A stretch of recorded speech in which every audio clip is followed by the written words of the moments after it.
Je pense que on a fait trop vite une bienheureuse. C'est-à-dire qu'en fait, j'ai revu tout simplement les sources, et puis on a beaucoup de sources, puisque Anne-Marie Jaouet a écrit des centaines et des centaines de lettres. J'ai relu toutes les lettres qu'elle a pu écrire, je suis allé chercher, fouiller dans les sources.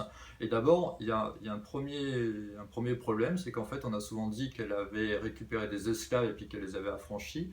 Or, les hommes et femmes qu'on a envoyés que- à, à Mana, c'était pas des esclaves. C'était en fait des hommes et des femmes qui avaient été pris sur les navires de traite. C'est-à-dire que la traite des esclaves, la traite des Noirs était interdite, et donc les navires français et anglais capturaient voilà, les bâtiments qu'ils pouvaient trouver qui faisaient encore de la traite des esclaves.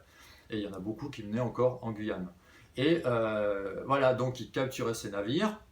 Ensuite, il y avait un procès par rapport au capitaine et au propriétaire de ce navire. Et ensuite, ils ramenaient les hommes et femmes. Et en général, par contre, ils n'allaient pas effectivement, c'était une semi-liberté. Ils n'étaient pas esclaves, mais ils allaient les mettre dans les habitations qui appartenaient à la colonie, voilà, qui appartenaient au gouvernement colonial. Donc, c'était pas des esclaves.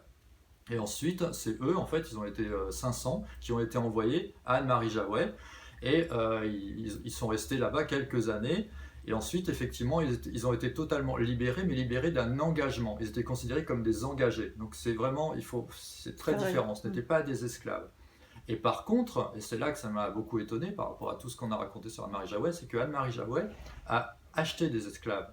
Elle a acheté des esclaves dans la colonie. Elle est passée au Sénégal où elle a ramené des femmes qu'elle avait achetées sur place. Et elle avait aussi, parce que sa congrégation avait des femmes esclaves à Cayenne, depuis longtemps, même avant l'arrivée d'Anne-Marie Jaouet. Donc ça m'a interrogé en fait. Je me suis dit pourquoi en fait on n'a pas expliqué cette histoire.